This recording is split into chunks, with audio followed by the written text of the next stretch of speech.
What is kinetic energy?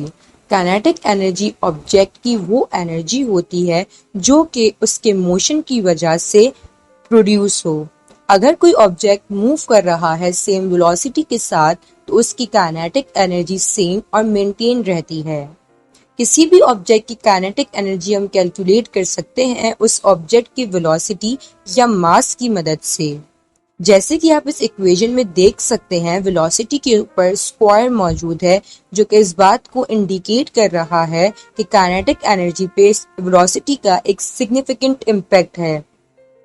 इस equation की मदद से हम काइनेटिक एनर्जी को इजीली कैलकुलेट कर सकते हैं जहां पर m is equal to mass and v is equal to velocity. Kinetic energy का स्टैंडर्ड यूनिट जूल होता है और जूल एनर्जी का भी स्टैंडर्ड यूनिट होता है। एनर्जी के दूसरे यूनिट्स में हमारे पास न्यूटन मीटर और kilogram metre square over seconds square भी आते हैं। काइनेटिक एनर्जी वो स्केलर क्वांटिटी है जिसके पास मैग्नीट्यूड होता है और डायरेक्शन नहीं होती, क्योंकि हमें नहीं मालूम कि मोशन किस डायरेक्शन में हो रहा है, बट हमें मालूम है कि क्या मैग्नीट्यूड होगा। इसलिए काइनेटिक एनर्जी हमेशा स्केलर क्वांटिटी रहती है।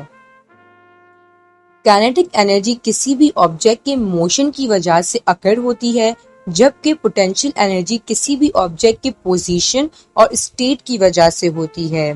किसी भी ऑब्जेक्ट की काइनेटिक एनर्जी को फाइंड करते हुए या कैलकुलेट करते हुए उसकी वेलोसिटी बहुत इंपॉर्टेंट रोल प्ले करती है। जैसे कि इस डायग्राम के अंदर ग्रीन बॉल के पास पोटेंशियल एनर्जी है क्योंकि वो हाइट पे मौजूद है।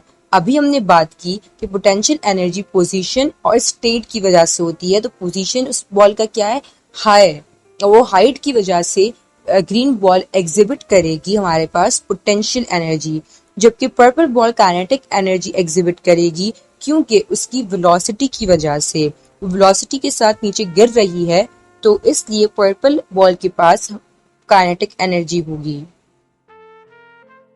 अगर हम किसी भी ऑब्जेक्ट के मास को डबल करते हैं तो काइनेटिक एनर्जी डबल हो जाती है। अगर हम किसी भी ऑब्जेक्ट की स्पीड या वेलोसिटी को डबल करते हैं तो काइनेटिक एनर्जी 4 टाइम्स इंक्रीज हो जाती है। वर्ड काइनेटिक ग्रीक वर्ड से काइनेसिस से आया है जिसका मतलब होता है मोशन। काइनेटिक एनर्जी की जो टर्म है वो सबसे पहली बार mathematician and physicist Lord Kelvin ने यूज की थी।